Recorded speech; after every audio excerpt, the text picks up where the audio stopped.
ছেলেদের জীবনটা বাইরে থেকে অনেক শক্ত মনে হয়, কিন্তু ভিতরে ভিতরে কতটা ভেঙে থাকে সেটা কেউ দেখতে চায় না।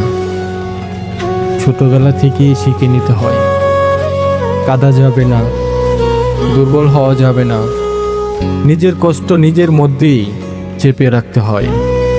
পরিবারের আশা, সমাজের চাপ, সব দায় যেন ছেলেদের কাঁধেই এসে পড়ে।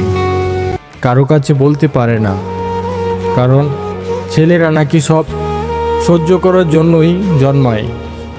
আবার বিয়ে হলে বলে, এখন তো দায়িত্ব আরও বেড়ে গেছে।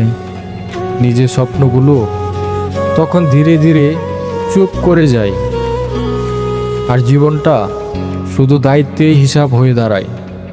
ছেলেরা হাসে ঠিকই, কিন্তু সেই হাসির আড়ালে লুকিয়ে থাকে অগণিত না বলা কষ্ট, না বলা গল্প, না বলা কান্না। কেউ একবার জিজ্ঞাসা করে না, তুমি কি ঠিক আছো তো? এই প্রশ্নটাই হয়তো একজন ছেলের জীবনে সবচাইতে দামি প্রশ্ন।